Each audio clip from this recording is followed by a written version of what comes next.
시작 기도하겠습니다. 성부와 성자와 성령의 이름으로 말씀으로 하늘과 땅을 창조하시고 온 우리의 얼굴을 성령으로 새롭게 하시는 아버지 하느님 찬미 받으소서. 거룩한 독서를 시작하는 저희 마음을 당신의 성령으로 비추시어 성령의 숨결이 가득 서린 성경 말씀 안에서 생명과 빛을 발견하고 당신의 사랑을 온 마음으로 느끼게 하소서. 당신의 말씀은 살아있고 힘이 있사오니 저희를 새 사람으로 바꾸어 주시고 완전한 사람으로 키워 주시리라 믿사옵니다. 아버지와 하나 되는 기쁨에 저희를 초대하시고자 아버지의 참모습을 보여주시고 아버지의 뜻을 가르쳐 주신 우리 주 예수 그리스도를 통하여 비나이다. 아멘. 성부와 성자와 성령의 이름으로 아멘. 안녕하셨어요? 네, 이번 달에는 모임이 3번이나 있어요. 좋으시죠? 네.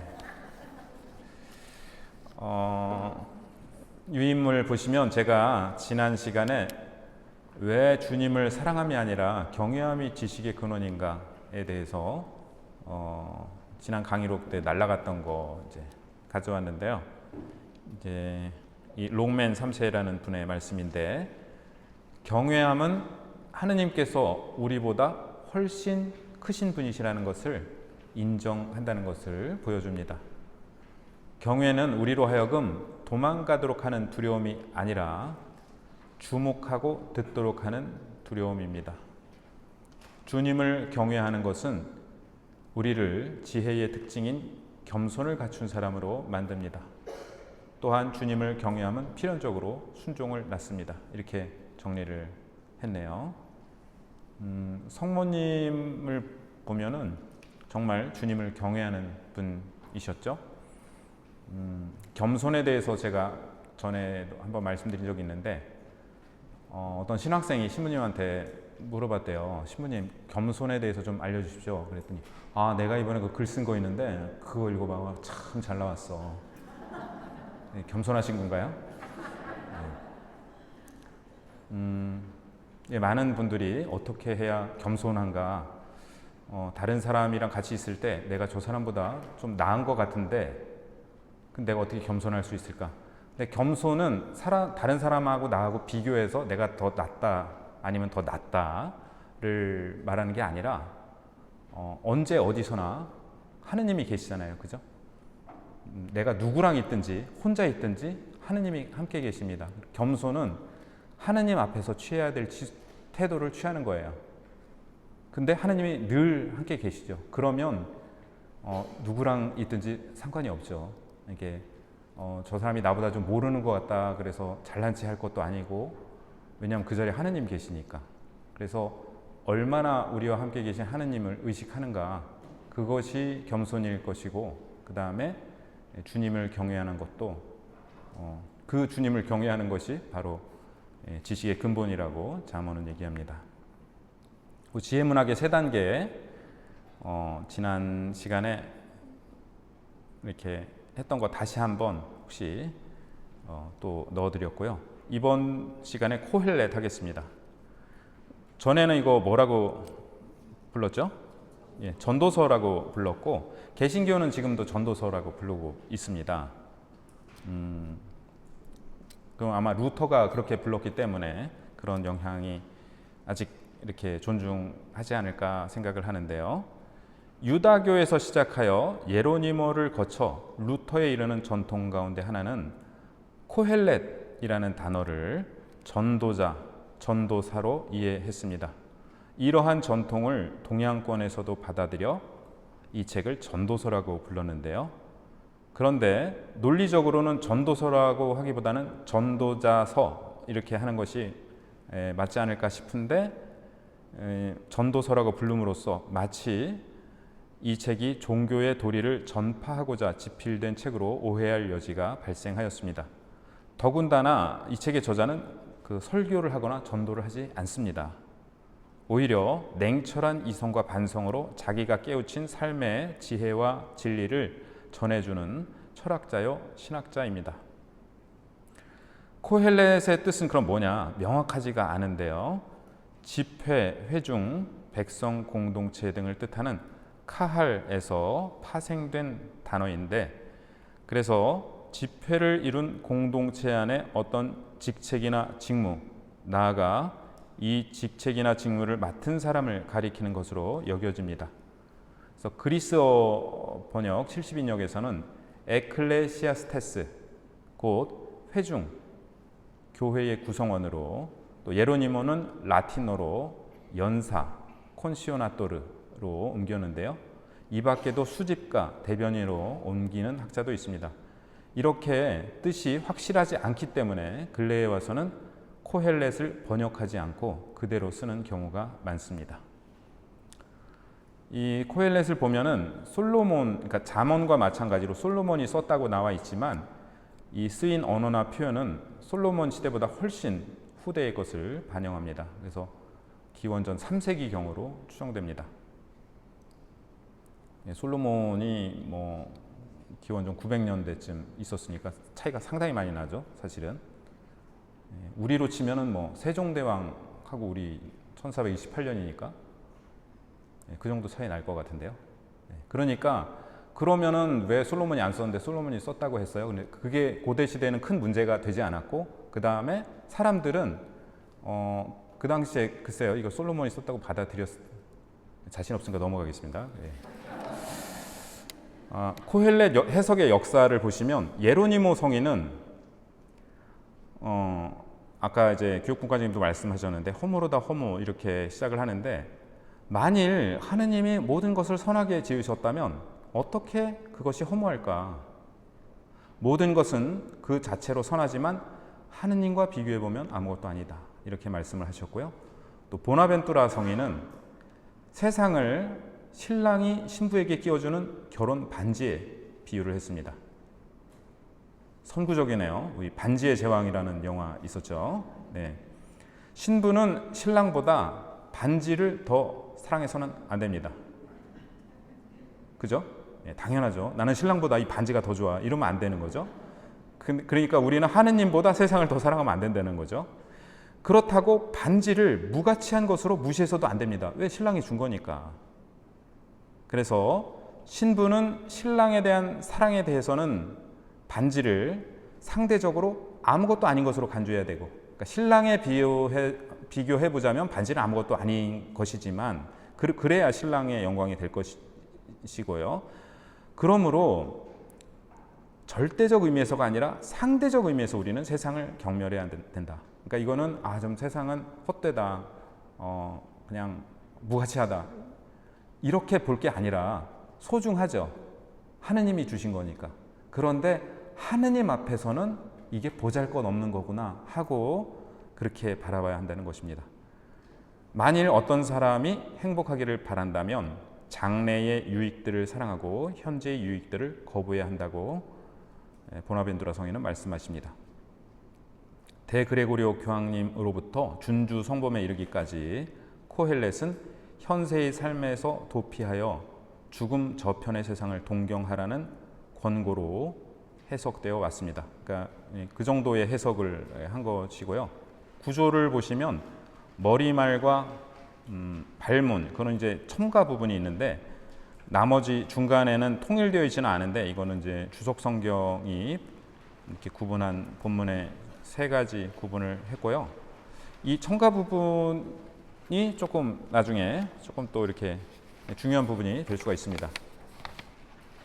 1장 2절에서 11절, 제가 유인물이 이제 이 4페이지 안에 다 안 들어가서 성경 구절을 안 넣었는데, 성경 가져오셨으면 아니면은 어플로 1장 2절에서 11절 같이 읽어보시겠습니다.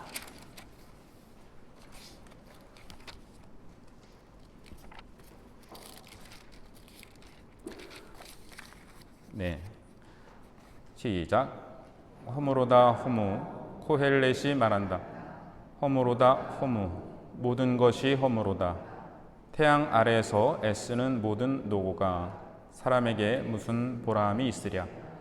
한 세대가 가고 또 한 세대가 오지만 땅은 영원히 그대로다.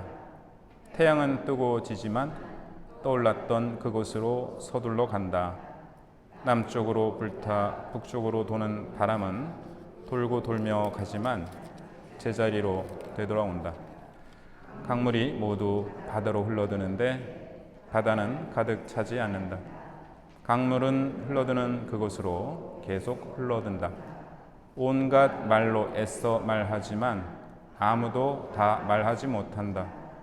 눈은 보아도 만족하지 못하고 귀는 들어도 가득 차지 못한다.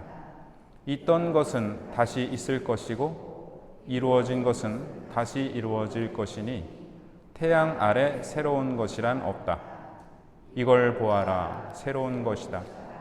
사람들이 이렇게 말하는 것이 있더라도 그것은 우리 이전 옛 시대에 이미 있던 것이다. 아무도 옛날 일을 기억하지 않듯 장차 일어날 일도 마찬가지. 그 일도 기억하지 않으리니 그 후에 일어난 일도 매 한 가지다.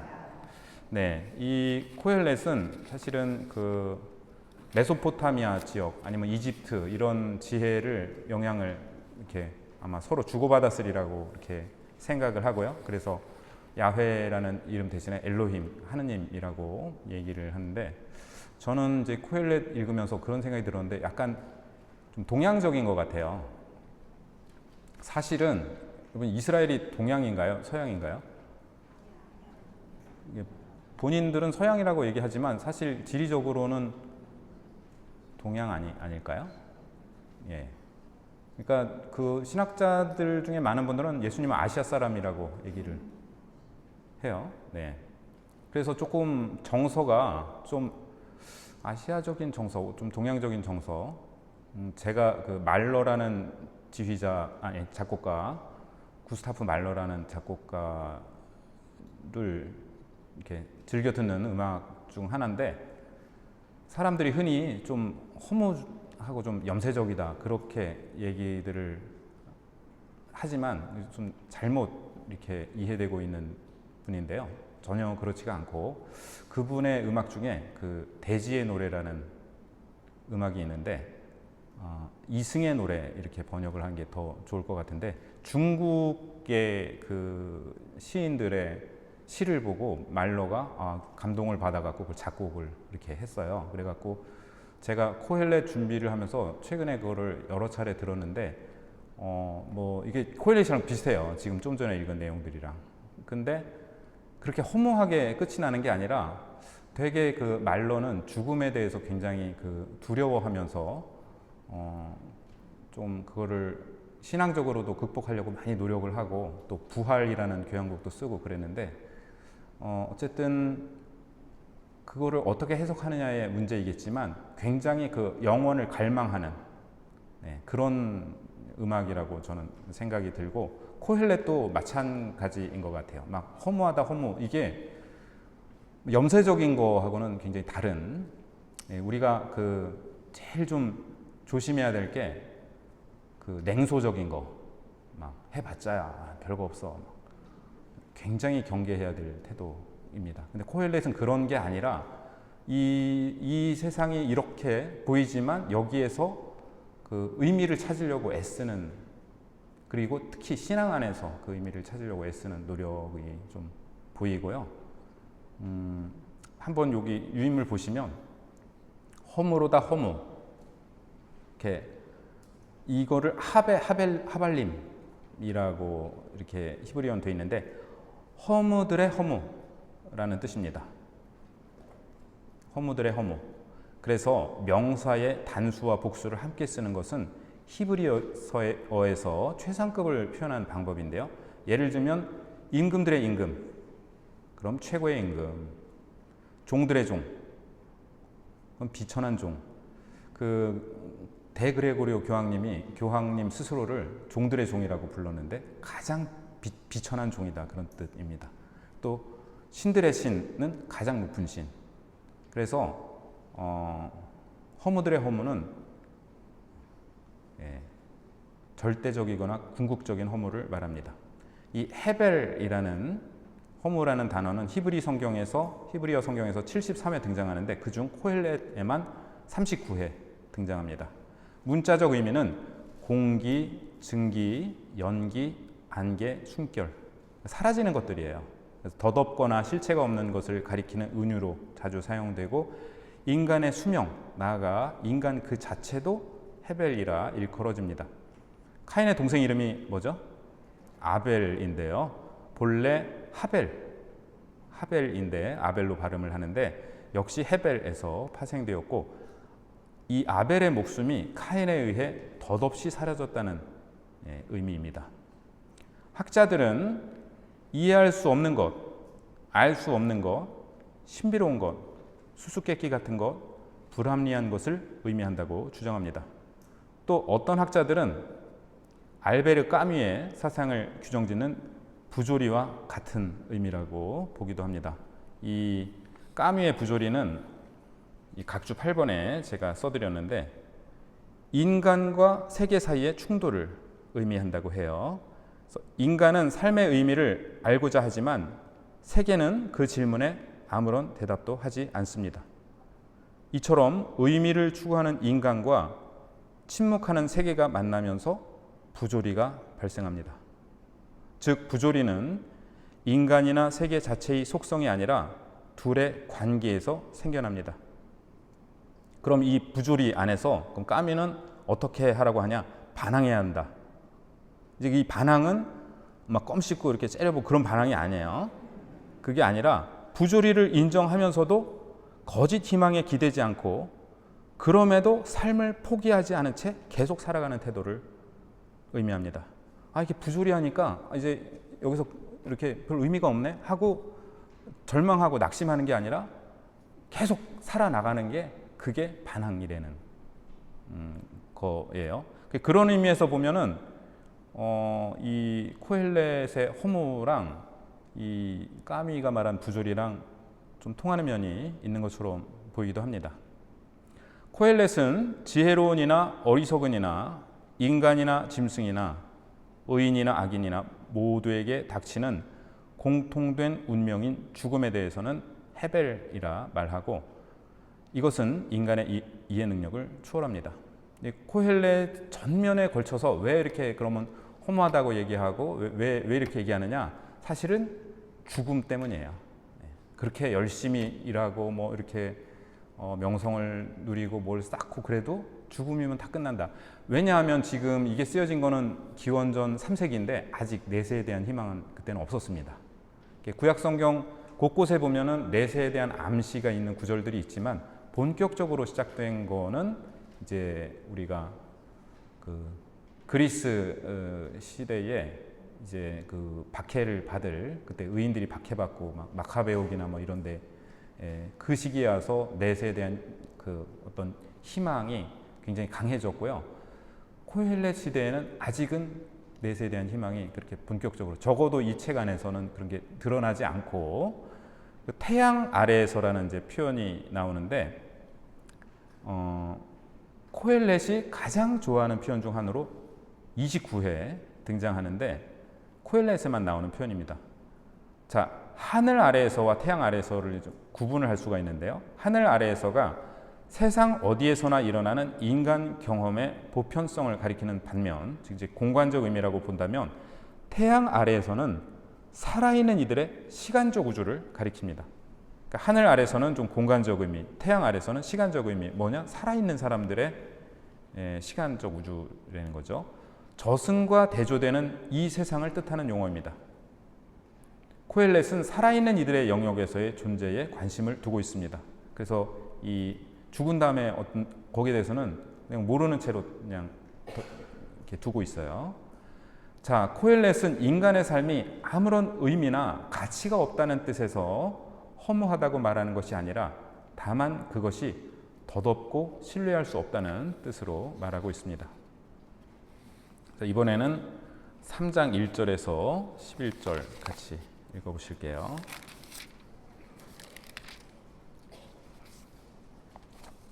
네. 하늘 아래 모든 것에는 시기가 있고 모든 일에는 때가 있다. 태어날 때가 있고 죽을 때가 있으며 심을 때가 있고 심긴 것을 뽑을 때가 있다. 죽일 때가 있고 고칠 때가 있으며 부술 때가 있고 지을 때가 있다. 울 때가 있고 웃을 때가 있으며 슬퍼할 때가 있고 기뻐 뛸 때가 있다. 돌을 던질 때가 있고 돌을 모을 때가 있으며 껴안을 때가 있고 떨어질 때가 있다. 찾을 때가 있고 잃을 때가 있으며 간직할 때가 있고 던져버릴 때가 있다. 찢을 때가 있고 꿰맬 때가 있으며 침묵할 때가 있고 말할 때가 있다. 사랑할 때가 있고 미워할 때가 있으며 전쟁의 때가 있고 평화의 때가 있다.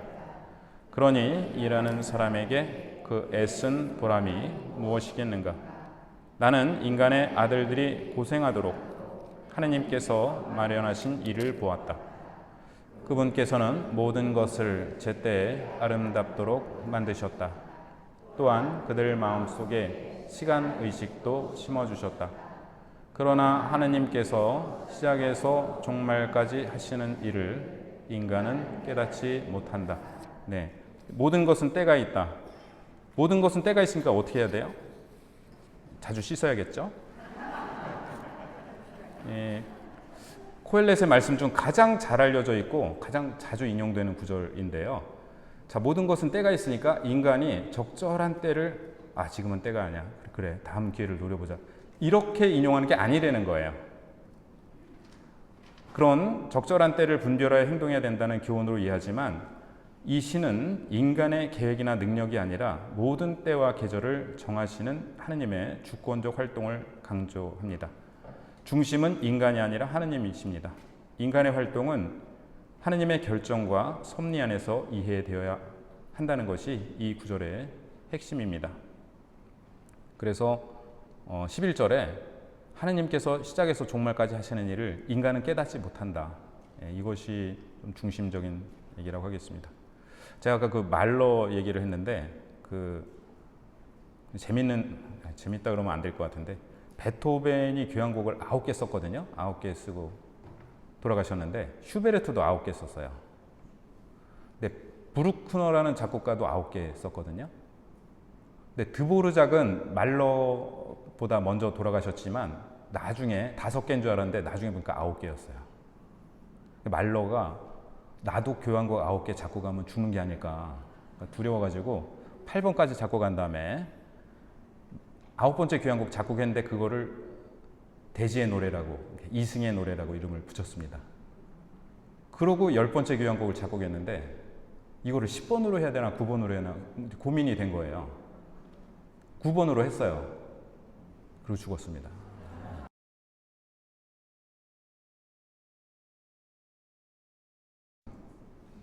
이게 무슨 일인가? 저는 사실은 좀 그 챗GPT한테 물어봤어요. 이게 무슨 의미일까? 그랬더니 챗GPT의 대답이 그 베토벤이 9개를 썼기 때문에 작곡가들이 거기에 대해서 엄청난 그 압박감을 느꼈고, 그러니까 나도 9개로 완성을 해야 된다라는 어떤 혼신의 힘을 불어넣고 했을 수가 있다. 뭐 이런 얘기를 하더라고요. 모차르트는 41개나 쓰고 하이드는 100개도 넘게 썼는데 물론 좀 이렇게 스케일은 다르지만 근데 어쨌든 이게 그 놀라운 거는 그 9번 교향곡들은 다 굉장히 종교적이거나 영적인 메시지를 갖고 있다는 겁니다. 작곡가가 마지막으로 하고 싶은 얘기들이 거기 다 이렇게 담겨 있는 것 같아요.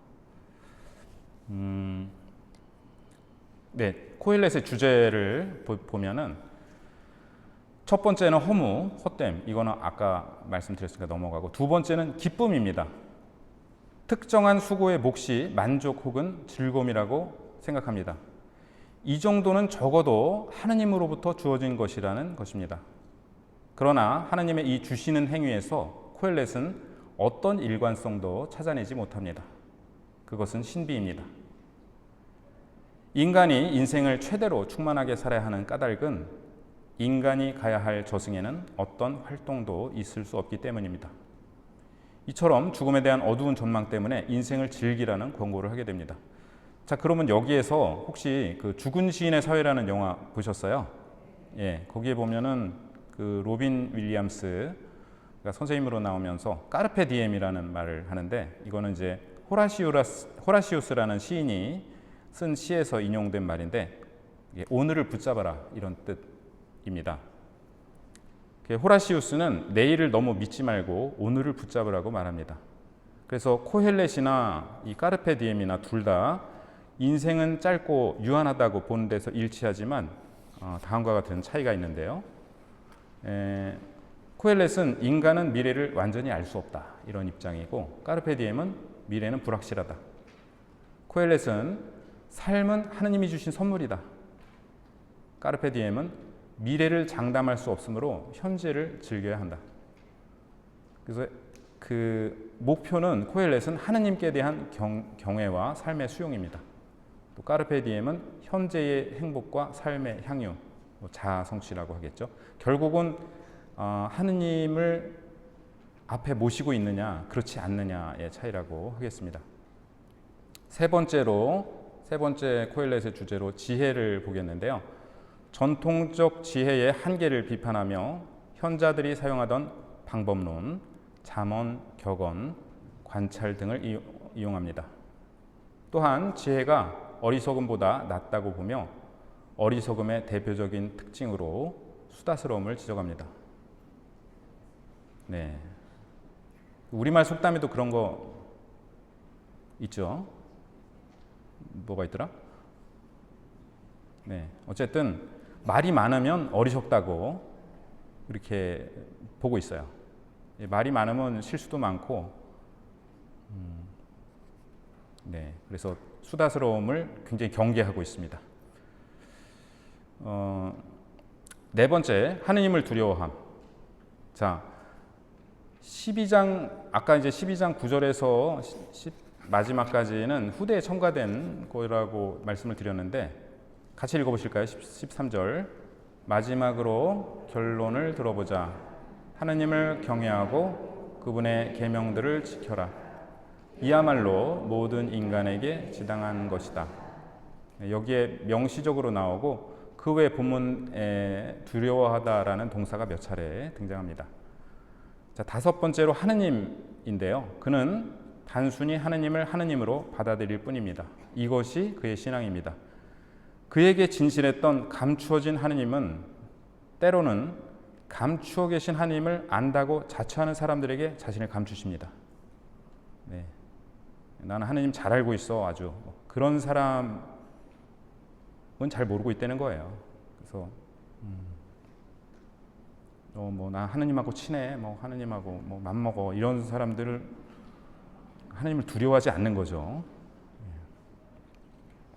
어떤 학자는 태양 아래에서 논의를 전개한 화자, 그러니까 전체 대부분의 그런 부분과 태양 위에서의 관점, 하느님을 경외하라를 제시한 액자 서술자, 그러니까 12장 8절에서 12절을 그러니까 전체를 전달을 하면서 이렇게 코헬렛이 이렇게 얘기했는데, 하지만 내가 보기에는 하느님을 경외해야 돼. 이게 결론이고, 요 사람의 입장은 앞에 입장이랑 다르다는 얘기예요. 근데 이 학자는 지난 시간에 말씀드린 롱맨 3세라는 분인데, 아마 이거를 생각하고 엄청나게 놀랐을 것 같아요. 이렇게 볼 수가 있구나. 근데 그렇게 보는 분은 현재 당신 혼자밖에 없는 그런 상황이고요. 전체적인 통일성 안에서 조금 읽어야 하겠습니다. 네, 이번에는 아가로 넘어갈게요. 자, 아가는 책 이름은 히브리어로는 쉬르 하쉬림, 노래들의 노래. 아까 이거 나왔었죠? 코엘렛도 허무들의 허무인 것처럼 노래들의 노래니까 최고 노래, 가장 뛰어난 노래라는 뜻입니다. 중국 한자어역 성경의 제목인 아가가 우리말 성경 제목이 되었습니다. 저자와 저작 연대 한번 보겠습니다. 솔로몬을 저자로 내세우지만 서로 다른 시대에 여러 시를 모아 기원전 5세기에서 3세기경 편찬한 것으로 보입니다. 네, 아가의 해석에 대해 5가지 정도로 해석을 할 수가 있는데요. 이제 아가는 우리가 다음 주에 읽게 될 부분인데, 아가 혹시 읽어보셨어요? 예. 상당히 에로틱한 사랑이 책 내용입니다. 그래서 이거를 문자 그대로 보는 해석이 우선 있겠어요. 한 남자와 한 여자, 그래서 한 남자는 이제 솔로몬을 의미하겠는데요. 이렇게 주인공으로 한 혼인의 맥락 안에서 이루어지는 에로틱한 사랑의 예찬으로 보는 것입니다. 자, 몹세스티아의 테오도루스라는 사람은 그걸 이렇게 해석을 했어요. 그러면서 불경한 책이다. 성경에 들어오면 안 된다. 라고 얘기를 했는데 553년 제2차 콘스탄티노플 공의회에서 테오도로스를 단죄했습니다. 그리고 아가가 성경인 거를 의심하지 말라 그랬어요. 그러니까 어떻게 됐을까요? 문자적 해석을 좀 안 하게 됐어요. 문자적으로 해석해서 이거 불경한 책 아니야? 이렇게 보면은 안 되니까 이게 좀 우의적으로 해석을 해서 신성한 사랑 또 신비적으로 해석하는 것이 보편적이 되게 되었습니다. 그래서 두 번째는 뭐냐 하면은 사실 먼저 이렇게 순서 그 시간적으로 이게 더 먼저라고 보겠는데요. 신성한 사랑으로 보는 해석입니다. 신랑은 이스라엘의 하느님 야훼를 나타내고 신부는 하느님 백성인 이스라엘을 나타내며 중심 주제는 구원 역사 속에서 계시된 당신 백성을 향한 야훼의 신성한 사랑입니다. 이는 아가에 대한 가장 고전적인 해석입니다. 랍비 아키바는 잔치 자리에서 아가를 노래하며 그것을 일종의 유행가로 만드는 자는 내세에서 차지할 자리가 없다고 말했으며 오리게네스도 이러한 해석의 입장에 서 있습니다. 이 해석을 우의적 해석이라고 합니다. 이게 제가 화면이 조금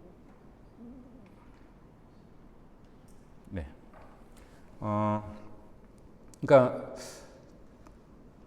재작년에 대림 특강 때 말씀드렸는데 성경의 4가지 해석 방법. 첫 번째 문자적, 그리고 두 번째는 이제 영성적인데 영성적을 우의적, 도덕적, 신비적 이렇게 나눈다 이렇게 했는데 우의적은 한마디로 얘기하면은 지금 있는 것이 하나의 다른 것을 상징하고 있다라는 얘기예요. 그리고 그게 실제 하거나 하지 않거나 그렇게 중요하지 않아요.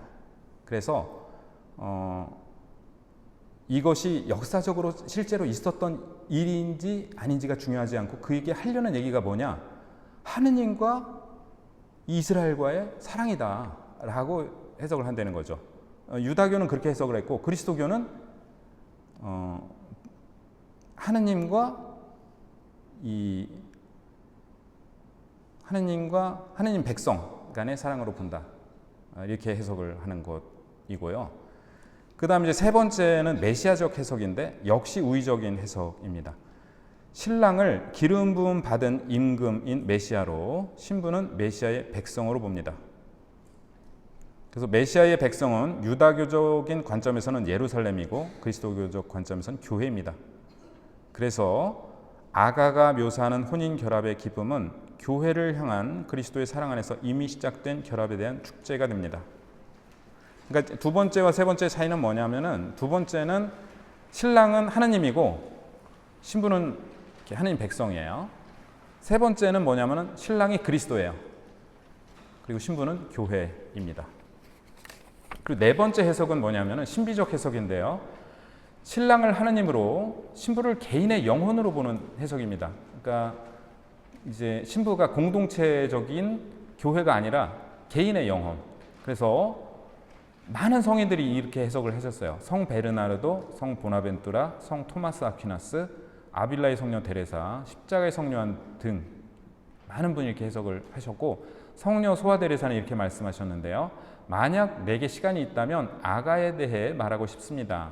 나는 여기에서 영혼과 그분께서 사랑하는 분과의 일치에 대한 심오한 것들을 발견했습니다. 번역을 좀 잘못한 것 같은데요. 영혼과 영혼이 사랑하는 분과의 일치.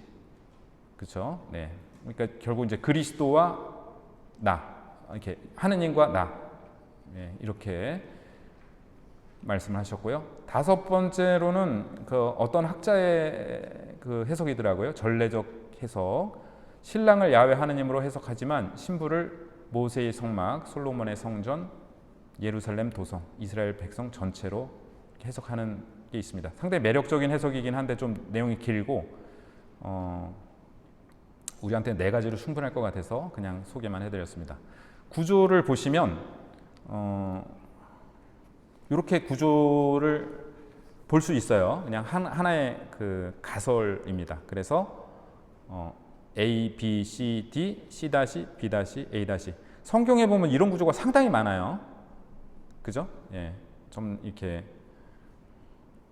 점점 이렇게 얘기했다가 점점 이렇게 다시 나오는 거죠. 이렇게 뭐 수미상관법, 인클루시오 뭐 이렇게 얘기하기도 하는데요. 자, 3장 1절부터 4장 기역까지 같이 읽어보시겠습니다.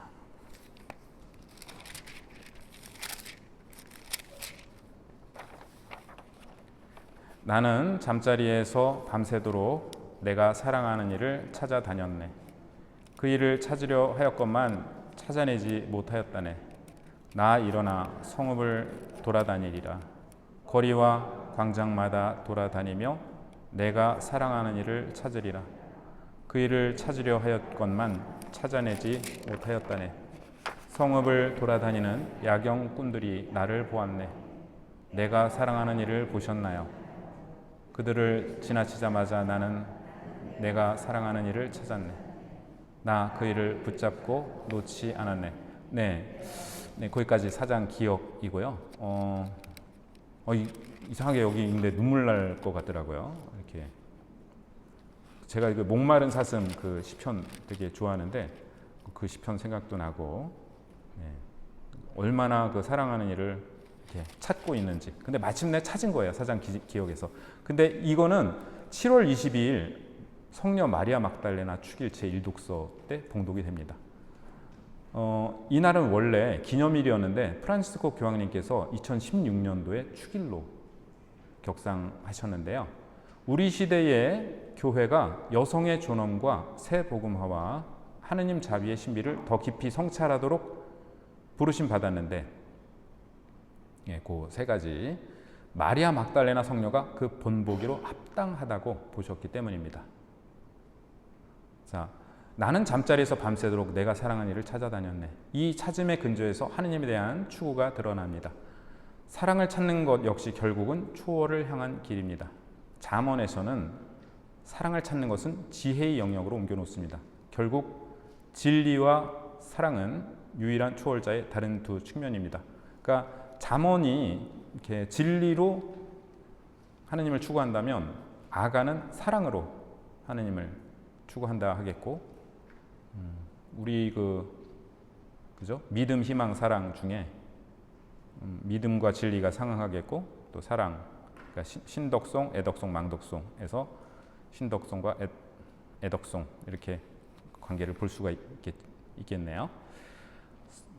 성 키릴루스는 요한복음 20장과 아가 3장이 연결된다고 보았는데, 요한복음 20장은 이제 여러분 예수님 부활하신 다음에 막달라 마리아가 무덤에 갔다가 울고 있는데 동산지기인 줄 알고 누구를 찾고 있느냐 했더니 왜 울고 있느냐 그러니까 여보셔요, 당신이 그분을 옮겨놨으면 얘기해달라고 제가 모셔가겠다고 막 마리아가 우는데 예수님께서 마리아야 하고 부르시니까 라보니.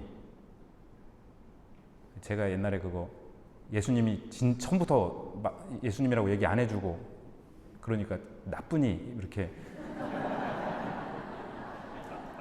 하신 거라고 그랬었는데, 라보니 이제 하고 부르는데요. 그 장면이에요.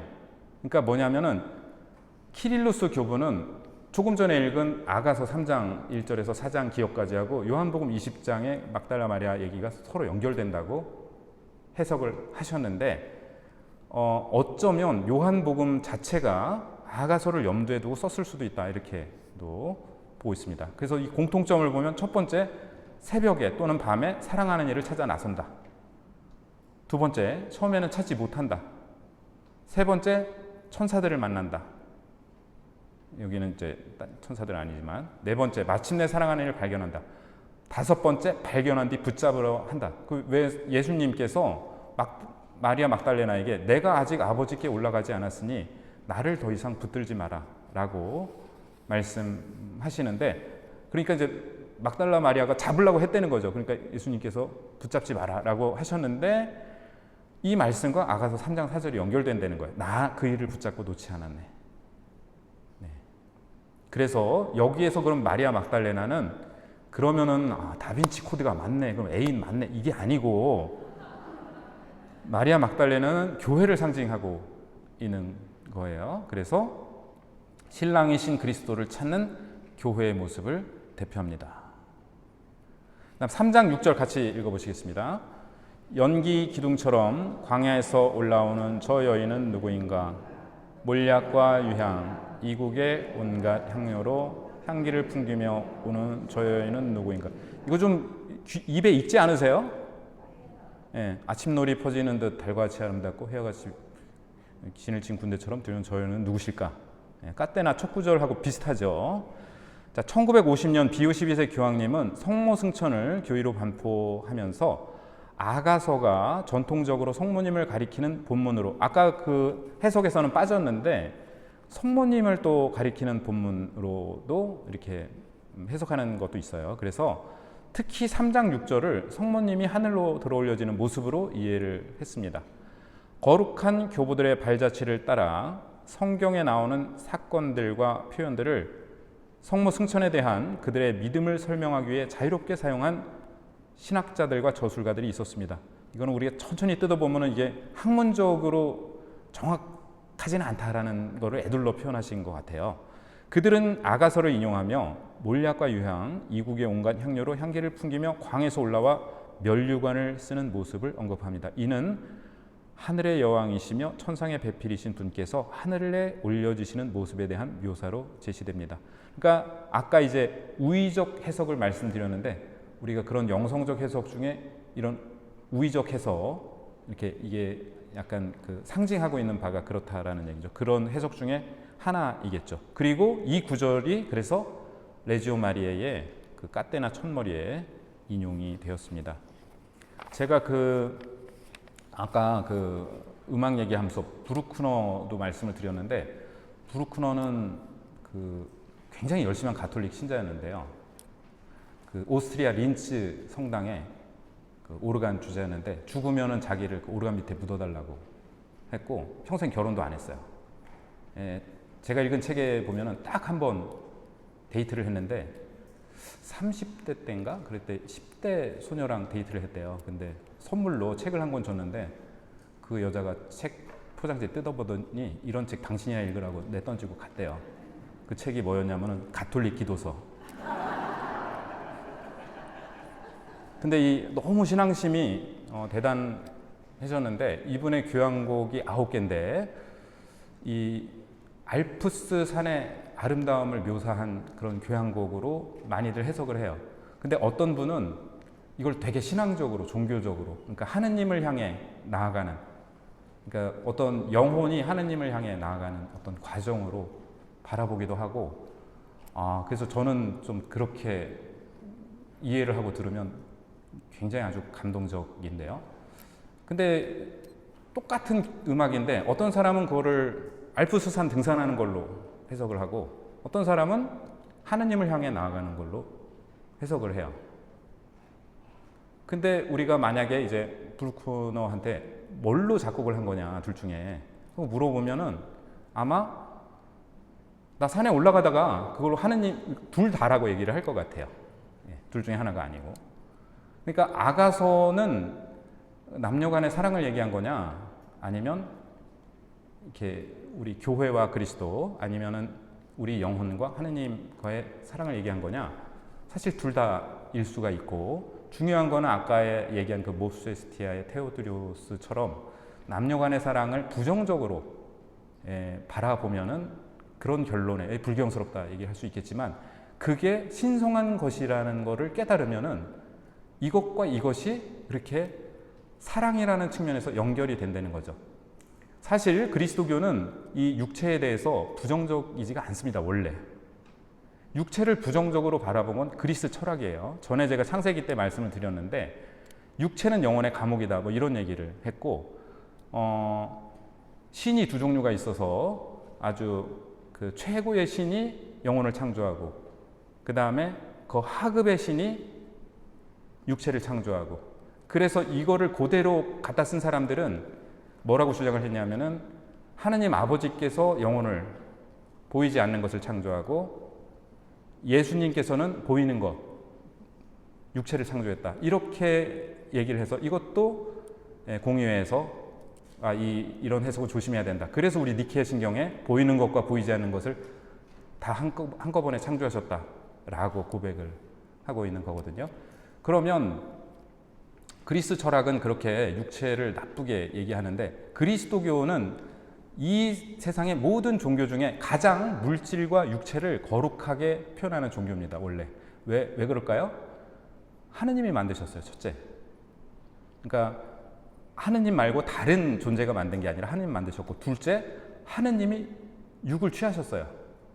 이거보다 더 거룩한 게 어디 있어요?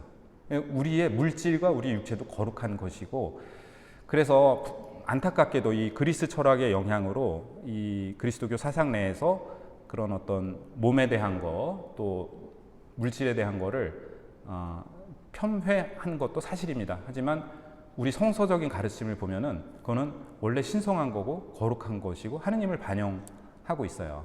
그래서 우리가 정말 우리 부부 간의 어떤 사랑이 그 하느님 사랑을 굉장히 잘 담아서 표현을 하고, 또 그 사랑 안에서도 하느님 사랑을 배울 수 있고, 뭐 또 부모와 자녀 간에 또 우리가 서로 맺고 있는 수많은 숭고한 사랑들 역시 하느님 사랑을 반영하고 있습니다.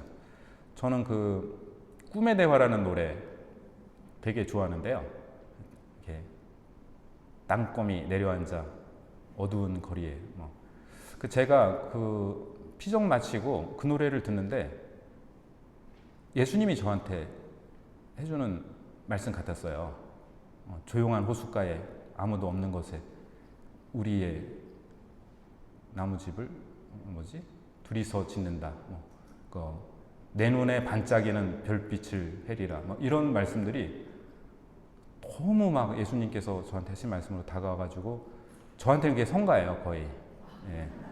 그래서 한번 그렇게 이해를 하고 한번 들어보세요. 예수님이 나한테 보내시는 편지다 생각을 하시고, 그렇게 보면은 사랑이나 우정에 대한 많은 노래들 안에서 또 하느님께서 말씀을 건네시는 것도 계신데, 그렇게 우리의 대중적인 어떤 예술을 통해서도 하느님 말씀을 건네신다면 아가서는 오죽할까요?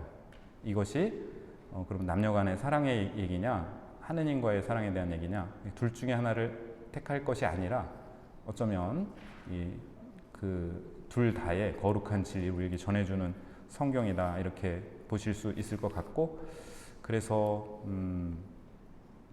우리가 하느님을 첫째 가는 계명이 뭐예요?